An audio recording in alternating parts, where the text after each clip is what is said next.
Hello my dear student, welcome back to my YouTube channel Subhash study centre. Class 10th के जितने भी मेरे प्यारे बच्चे 11 मार्च को सामाजिक विज्ञान विषय का पेपर देंगे। आज के इस वीडियो में मैं लेकर के आ चुका हूं आप सभी के लिए सामाजिक विज्ञान का एक बिल्कुल वायरल मॉडल पेपर। मेरे प्यारे बच्चों, कोड याद कर लो, 825 JC कोड का पेपर है और यहां से प्रश्न आपकी बोर्ड परीक्षा यानी 11 मार्च 2025 को बिल्कुल 100% यही पेपर छपेगा आपकी बोर्ड परीक्षा में। तो इस मॉडल पेपर के एक एक प्रश्न को आप तैयार कर लेना। यहाँ पर आपको अपना अनुक्रमांक यानी रोल नंबर लिखना होगा। जो आपका अनुक्रमांक होगा अपने एडमिट कार्ड से देखकर यहाँ पर लिख देंगे आप लोग, और यहाँ पर आपको अपना नाम लिखना होगा। मेरे प्यारे बच्चों, बोर्ड परीक्षा में आपको 3 घंटे 15 मिनट का समय मिलेगा और पेपर का पूर्णांक कितना रहेगा? 70 अंकों का रहेगा। यहाँ पर कुछ सामान्य निर्देश दिए गए हैं जिनका पालन करना है आप सभी को। जैसे कि पहला है, सभी प्रश्न अनिवार्य हैं। इसके पहले निर्देश भी दिए गए हैं मेरे प्यारे बच्चों। यहाँ पर दूसरा है, प्रारंभ के 15 मिनट परीक्षार्थियों को प्रश्न पत्र पढ़ने के लिए निर्धारित हैं। यानी 3 घंटे 15 मिनट का जो समय है, इसमें से 15 मिनट आपको मिलेंगे किस लिए? प्रश्न पत्र यानी पेपर को पढ़ने के लिए। अब यहाँ पर ध्यान दो आप सभी लोग, अगला प्रश्न है, अगला निर्देश है, प्रश्न पत्र 2 खंडों में खंड आ एवं खंड बा में विभाजित है। पेपर कितने खंडों में विभाजित है? 2 खंडों में विभाजित है। अब यहाँ पर ध्यान देना आप सभी लोग, प्रश्न पत्र के 2 खंड हैं और खंड आ में क्या है? 20 अंक के बहुविकल्पीय प्रश्न आएंगे और इन प्रश्नों का उत्तर मेरे प्यारे बच्चों आपको OMR सीट पर देना है। और OMR सीट में जब आप उत्तर देंगे तो क्या सावधानियां आपको बरतनी है? आगे निर्देश दिया गया है, OMR सीट में उत्तर अंकित किए जाने के पश्चात उसे काटना नहीं है। एक बार आपने OMR सीट में गोला काला कर दिया, मान लीजिए ये आप लोग ध्यान दें, 4 गोले बने हुए हैं, ये 4 गोले बने हुए हैं। पहले प्रश्न के अंतर्गत सही विकल्प ए वाला था, आपने डी वाला गोला काला कर दिया। ना तो आप इसे इस तरह से काट सकते हैं, ना ही इसमें इरेजर लगा सकते हैं, और ना ही इसमें आपको व्हाइटनर लगाना है। कुछ नहीं करना, क्योंकि यहाँ पर यूपी बोर्ड के द्वारा स्पष्ट मना किया गया है कि आपको ना तो उसे काटना है, ना ही इरेजर या व्हाइटनर लगाना है। अगला है खंड बा, 50 अंकों का है। इसमें वर्णनात्मक फर्स्ट टाइप के प्रश्न आएंगे और वर्णनात्मक सेकंड यानी दूसरे प्रकार के प्रश्न आएंगे, तथा मानचित्र से भी संबंधित 2 प्रश्न आपको देखने को मिलेंगे, जो कि मैं आपको इसी मॉडल पेपर के अंतर्गत क्लियर समझा दूंगा। चलिए मेरे प्यारे बच्चों, अगला निर्देश है, प्रत्येक प्रश्न के निर्धारित अंक उसके सम्मुख अंकित हैं। कौन सा प्रश्न कितने नंबर का है? 1 नंबर का है या 4 नंबर का है या 6 नंबर का है, इसका भी विवरण दिया गया है। मेरे प्यारे बच्चों, अगला है, यहाँ पर दिए गए जो मानचित्र मिलेंगे आपको, उन मानचित्रों को आपको अपनी उत्तर पुस्तिका में यानी कॉपी में मजबूती के साथ संलग्न करना होगा यानी बांधना होगा। और यहाँ पर ध्यान दें आप, अगला है, दृष्टिबाधित परीक्षार्थियों के लिए मानचित्र कार्य के स्थान पर अलग से प्रश्न लिखने के लिए दिए गए हैं। मेरे प्यारे बच्चों, यहाँ पर ध्यान दें आप सभी लोग, खंड आ के 20 प्रश्न आएंगे बहुविकल्पी। प्रत्येक प्रश्न होगा 1 नंबर का और इस तरह से 20 नंबर आपके क्लियर हो जाएंगे यदि आप इन 20 प्रश्नों का उत्तर सही तरीके से और सही उत्तर OMR सीट में भरते हैं तब। खंड आ के बहुविकल्पी प्रश्न, यहाँ पर निर्देश जरूर पढ़ लेना आप लोग। निम्नलिखित विकल्पों में से सही विकल्प का चयन करना है आपको, और ये सभी प्रश्न 11 मार्च 2025 बोर्ड एग्जाम में बिल्कुल 100% छपने वाले हैं, ये मानकर चलो आप लोग। इसलिए इन सभी प्रश्नों को तैयार कर लेना।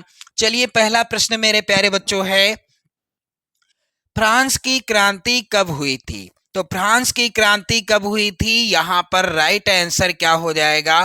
फ्रांस की क्रांति यहाँ पर चौथा विकल्प सही होगा, सन 1789 ईस्वी में हुई थी। कब? सन 1789 ईस्वी में फ्रांस की क्रांति हुई थी। अगला प्रश्न है, सविनय अवज्ञा आंदोलन कब चलाया गया? मेरे प्यारे बच्चों, सविनय अवज्ञा आंदोलन कब चलाया गया? इसका राइट आंसर क्या हो जाएगा? मेरे प्यारे बच्चों, यहाँ पर जो पहला विकल्प है यही सही होगा। सन 1930 ईस्वी में सविनय अवज्ञा आंदोलन चलाया गया था। अगला प्रश्न मेरे प्यारे बच्चों काफी ज्यादा इंपॉर्टेंट है आपकी बोर्ड परीक्षा के लिए। कह रहा है चौरी चौरा में हिंसात्मक घटना कब हुई थी? मेरे प्यारे बच्चों, चौरी चौरा में एक हिंसात्मक घटना हुई थी जिसके कारण महात्मा गांधी जी ने असहयोग आंदोलन, कौन से आंदोलन को? असहयोग आंदोलन को वापस ले लिया था। असहयोग आंदोलन को वापस ले लिया था महात्मा गांधी जी ने। इस घटना के कारण, कौन सी घटना हुई थी? चौरी चौरा में एक हिंसात्मक घटना हुई और यह कब हुई? 5 फरवरी 1922 ईस्वी को एक हिंसात्मक घटना हुई और इस घटना के कारण महात्मा गांधी जी ने असहयोग आंदोलन वापस ले लिया था। अगला प्रश्न है, विश्व व्यापार संगठन की स्थापना कहां पर हुई थी?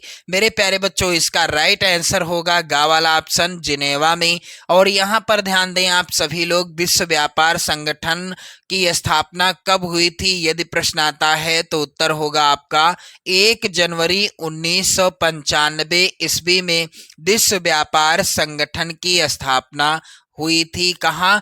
जिनेवा में। अगला प्रश्न है, गुलामगिरी का लेखक कौन था? तो मेरे प्यारे बच्चों, यहाँ पर पहला ऑप्शन सही होगा, ज्योतिबा फूले। गुलामगिरी पुस्तक के लेखक कौन थे? ज्योतिबा फूले जी थे। प्रश्न संख्या 6 है मेरे प्यारे बच्चों, निम्न में से कौन अजैवीय संसाधन है? तो क्लियर हो जाएगा ये प्रश्न यदि आप एक चीज समझ जाओगे। अजैवीय संसाधन वह संसाधन होते हैं जो निर्जीव वस्तुओं से बने होते हैं या जिनमें जीव नहीं होता, निर्जीव होते हैं।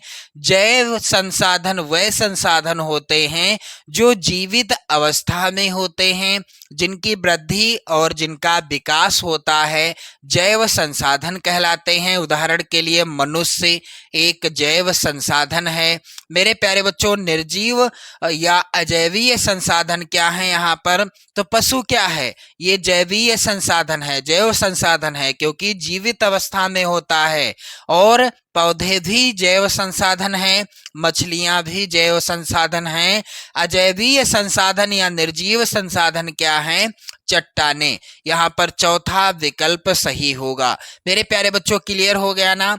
चलिए आगे बढ़ते हैं। अगला प्रश्न है यहाँ पर, लेटेराइट मिट्टी निम्नलिखित में से किस राज्य में पाई जाती है? इनमें से किस राज्य में लेटेराइट मिट्टी पाई जाती है? मेरे प्यारे बच्चों, इस प्रश्न का उत्तर क्या हो जाएगा?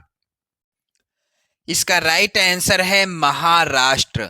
लेटेराइट मिट्टी किस राज्य में पाई जाती है? महाराष्ट्र में पाई जाती है। चलिए मेरे प्यारे बच्चों, अगला प्रश्न यहाँ पर है काफी ज्यादा इम्पोर्टेंट। वैसे तो इस मॉडल पेपर के सभी प्रश्न इम्पोर्टेंट हैं, आप लोग तैयार कर लेंगे तो बहुत ही ज्यादा ये प्रश्न इम्पोर्टेंट हैं आपकी बोर्ड परीक्षा के लिए। प्रश्न संख्या 8 है, चिपको आंदोलन संबंधित है। तो चिपको आंदोलन किससे संबंधित है? चिपको आंदोलन मेरे प्यारे बच्चों संबंधित है वन संरक्षण से, यानी वनों को बचाने से संबंधित है चिपको आंदोलन। और इस आंदोलन के प्रणेता कौन थे? मेन मुखिया कौन थे? इस आंदोलन को चलाने वाले मुख्य कौन थे?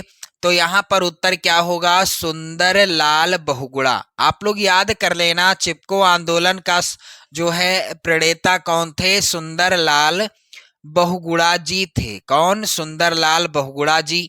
अगला प्रश्न है मेरे प्यारे बच्चों, करतन दहन कृषि जिसे झूम कृषि भी कहते हैं, निम्नलिखित में से किस राज्य में पाई जाती है? तो इसका उत्तर होगा कर्तन दहन कृषि, या जिसे झूम कृषि के नाम से जाना जाता है। यह पाई जाती है मिजोरम राज्य में। और झूम कृषि क्या होती है? एक बार फसल उगा लेते हैं और दोबारा उसको जो है कुछ दिनों के लिए छोड़ देते हैं, अगले स्थान पर फसल उगाते हैं, फिर इसके बाद इसी तरह से कुछ दिनों बाद उसको भी छोड़ देते हैं। यहाँ पर ध्यान दें, यही है क्या? झूम कृषि या कर्तन दहन कृषि, और यह मिजोरम राज्य में पाई जाती है। अगला प्रश्न मेरे प्यारे बच्चों है, निम्नलिखित में से कौन सा संसाधन गैर परंपरागत है? इनमें से कौन सा संसाधन है जो ऊर्जा का गैर परंपरागत संसाधन है? तो गैर परंपरागत संसाधन वह होते हैं जो एक बार प्रयोग करने के बाद भी समाप्त नहीं होते, वह होते हैं गैर परंपरागत संसाधन। और मेरे प्यारे बच्चों, परंपरागत संसाधन वह होते हैं जो एक बार प्रयोग करने के बाद समाप्त हो जाते हैं।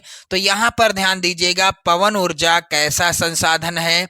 गैर परंपरागत संसाधन है, क्योंकि इसका एक बार प्रयोग करने के बाद हम इसको नवीकरण करके दोबारा प्राप्त कर सकते हैं। लेकिन कोयला, प्राकृतिक गैस और खनिज तेल एक बार नष्ट हो जाएंगे तो दोबारा आपको नहीं मिलेंगे। चलिए मेरे प्यारे बच्चों, अगला प्रश्न है, मुंबई हाई प्रसिद्ध है। तो मुंबई हाई किस लिए प्रसिद्ध है?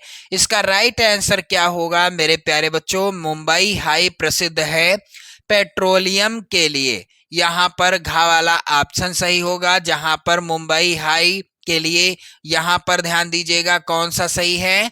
पेट्रोलियम के लिए मुंबई हाई प्रसिद्ध है। एजेंडा 21 का संबंध किससे है? तो मेरे प्यारे बच्चों, इसका राइट आंसर क्या होगा? सतत पोषणीय या संधारणीय विकास से संबंधित है एजेंडा 21।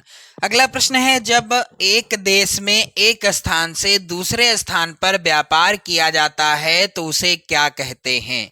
जब एक देश में एक स्थान से दूसरे स्थान पर व्यापार किया जाता है उसे कहते हैं आंतरिक व्यापार। मान लीजिए दो राज्यों के बीच में व्यापार हुआ, जैसे कि उत्तर प्रदेश और मध्य प्रदेश। इन दो राज्यों के बीच कोई वस्तु का आदान प्रदान हुआ तो इस तरह का जो व्यापार कहलाएगा आंतरिक व्यापार कहलाएगा। और यदि दो देशों के मध्य, भारत और अमेरिका के मध्य कोई व्यापार हुआ या लेन देन हुआ या कोई मदद ली गई या कोई मदद दी गई, तो इसका भी अलग जो है क्या होगा? दो देशों के मध्य जो व्यापार होता है उसे विदेशी व्यापार कहते हैं। अगला प्रश्न है, बेल्जियम कहाँ स्थित है? तो मेरे प्यारे बच्चों, इस प्रश्न का उत्तर आप लोग कमेंट करके बताइएगा कि बेल्जियम कहाँ स्थित है। प्रश्न संख्या 15 है, वर्तमान समय में भारतीय संघ में कितने केंद्र शासित प्रदेश हैं? इसका भी उत्तर आपको कमेंट करके बताना है। आप लोग विकल्प देख सकते हैं 10, 8, 9 और 7। अगला प्रश्न है, धर्मनिरपेक्ष राज्य में क्या होता है? तो धर्मनिरपेक्ष राज्य में क्या होता है? सभी धर्मों को समान समझा जाता है। जो धर्मनिरपेक्ष राज्य होते हैं उनमें सभी धर्मों को समान समझा जाता है। मेरे प्यारे बच्चों, यहाँ पर ध्यान दें, आप लोग, लोकतांत्रिक शासन व्यवस्था अन्य व्यवस्थाओं से अच्छी है, क्योंकि यह क्या होता है, यानी यह क्या है? सभी नागरिकों में समानता को बढ़ावा देती है। दूसरा, व्यक्ति की गरिमा को बढ़ावा देती है। यहाँ पर उत्तर क्या होगा? दोनों सही हैं, गा वाला ऑप्शन सही होगा, क्योंकि लोकतांत्रिक शासन व्यवस्था अन्य व्यवस्थाओं से अच्छी है क्योंकि यह सभी नागरिकों में समानता की भावना को बढ़ावा देती है। दूसरा क्या है? व्यक्ति की गरिमा को भी बढ़ावा देती है। अगला प्रश्न मेरे प्यारे बच्चों है, एक वस्तु का अधिकांशतः प्राकृतिक प्रक्रिया से उत्पादन कहा जाता है तो क्या कहा जाता है? इसका राइट आंसर क्या हो जाएगा? यहाँ पर मेरे प्यारे बच्चों आप लोग ध्यान दीजिएगा, यहाँ पर प्राथमिक क्षेत्रक आप समझ सकते हैं। तो एक वस्तु का अधिकांशतः प्राकृतिक प्रक्रिया से उत्पादन क्या कहलाता है? प्राथमिक क्षेत्रक कहलाता है।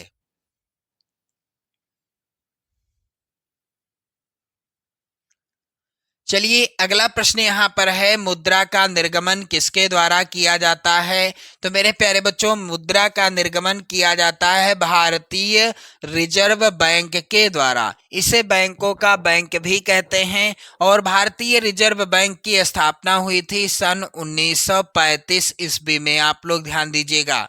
अगला प्रश्न है, विश्व व्यापार संगठन की स्थापना कब हुई? तो मैंने आपको बताया था कि विश्व व्यापार संगठन की स्थापना जिनेवा में हुई थी। और यह कब हुई थी? तो यहाँ पर 120 रुपये आपको जो है क्या सॉरी एक जो है 1 जनवरी 1995 में हुई थी। विश्व व्यापार संगठन की स्थापना कब हुई थी?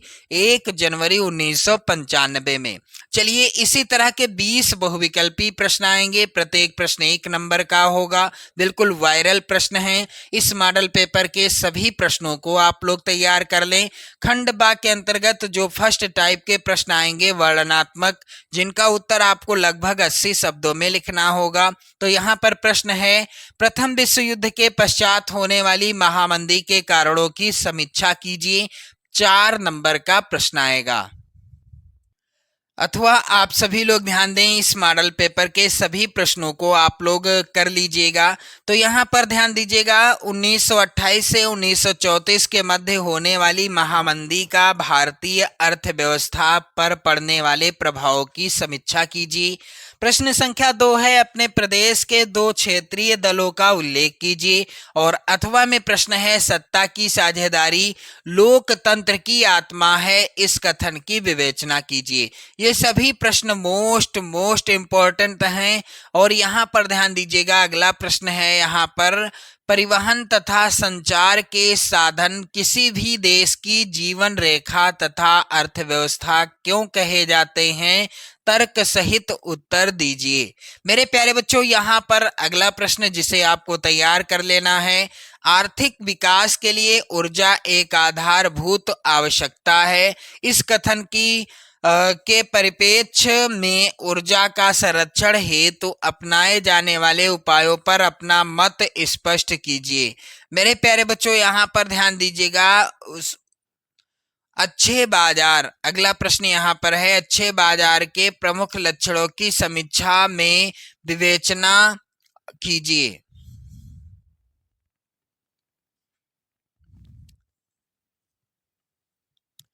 तो ये प्रश्न क्या था? अच्छे बाजार के प्रमुख लक्षणों की संक्षेप में विवेचना कीजिए। अथवा यहाँ पर ध्यान दें आप लोग, बहुराष्ट्रीय कंपनियां अपने उत्पाद के उत्पादन लागत कम बनाए रखने के लिए किस प्रकार का प्रबंधन करती हैं, विवेचना कीजिए। और इसके बाद आप देखेंगे वर्णनात्मक जो सेकंड टाइप के प्रश्न आएंगे, जिनका उत्तर लगभग आपको 150 शब्दों में लिखना होगा। तो यहाँ पर प्रश्न संख्या 5, ये सभी प्रश्न तैयार कर लेना 11 मार्च 2025 से पहले यदि आप 70 में 70 या 70 में 65 प्लस भी लाना चाहते हैं तो मेरे प्यारे बच्चों ध्यान दें आप सभी लोग। यहाँ पर प्रश्न है कि महात्मा गांधी, यहाँ पर ध्यान दीजिएगा, महात्मा गांधी द्वारा चलाए जाने वाले असहयोग आंदोलन के क्या कारण थे, इसे उन्होंने क्यों स्थगित कर दिया? तो यहाँ पर ध्यान दीजिएगा मेरे प्यारे बच्चों, अथवा में भी प्रश्न है, सत्याग्रह का क्या अर्थ है? सत्याग्रह पर महात्मा गांधी ने क्या विचार थे? तो यहाँ पर अगला प्रश्न संख्या 6 है, भारतीय संदर्भ में सत्ता की हिस्सेदारी का उदाहरण देते हुए इसका एक युक्तिपरक और नैतिक कारण बताइए। अथवा में प्रश्न है, लोकतांत्रिक सुधार का क्या अर्थ है? इसके लिए उठाए जा सकने वाले किन्हीं 4 कदमों का उल्लेख कीजिए। और अगला है, भारत में पाक जाने वाले मोटे अनाजों का उपयोग करते हुए इन अनाजों की पैदावार के लिए उपयुक्त भौगोलिक परिस्थितियों का वर्णन करिए।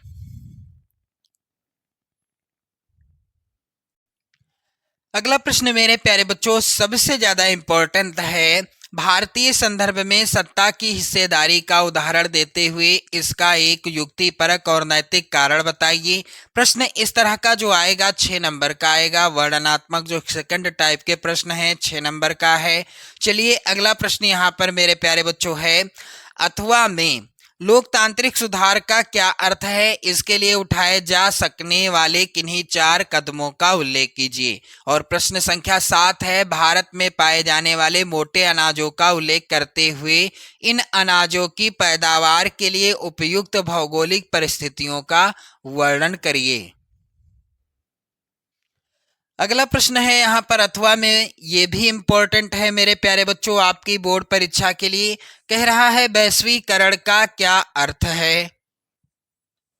वैश्वीकरण का कृषि पर पड़ने वाले प्रभाव का वर्णन कीजिए। प्रश्न संख्या 8 जो कि इस प्रकार से है, मानव विकास सूचकांक क्या है। मानव विकास नापने वाले मूलभूत अवयवों का वर्णन कीजिए। अथवा में प्रश्न है, असंगठित क्षेत्र के श्रमिक सामाजिक भेदभाव के भी शिकार हैं, क्या आप इस कथन से सहमत हैं। कारण सहित उत्तर लिखिए। मेरे प्यारे बच्चों ये सभी प्रश्न तैयार करके जाना और 70 में 70 प्लस करके आना, यानी 65 प्लस में करके आना, 70 में 65 प्लस करके आओगे आप लोग। तो यहाँ पर ध्यान दें। इसके बाद अगला प्रश्न है, निम्नलिखित स्थानों को भारत के रेखा मानचित्र में यहाँ पर चिन्ह दिया रहेगा, जिस चिन्ह के द्वारा दर्शाना है और इसके लिए 1 नंबर आपको मिलेगा। मेरे प्यारे बच्चों 5 प्रश्न यहाँ पर हैं मानचित्र पर आधारित, जैसे कि वह स्थान जहाँ जलियांवाला बाग हत्याकांड हुआ आपको दर्शाना है और लिखना भी है। चलिए आगे बढ़ते हैं। यहाँ पर ध्यान दीजिएगा आप सभी लोग, इसी तरह के कुल 5 प्रश्न यहाँ से आएंगे और 5 प्रश्न आएंगे 9 खाक के अंतर्गत। तो यहाँ पर ध्यान दीजिएगा, इस मॉडल पेपर को जरूर तैयार कर लो, यानी 10 नंबर के प्रश्न आएंगे मानचित्र से रिलेटेड। तो इस मॉडल पेपर के सभी प्रश्नों को तैयार कर लेना। आपकी बोर्ड परीक्षा में सबसे ज़्यादा इंपॉर्टेंट प्रश्न यही हैं। तो वीडियो को लाइक कर दो, शेयर कर दो। चैनल पर यदि आप नए हो तो चैनल को भी सब्सक्राइब कर लीजिएगा। जय हिंद।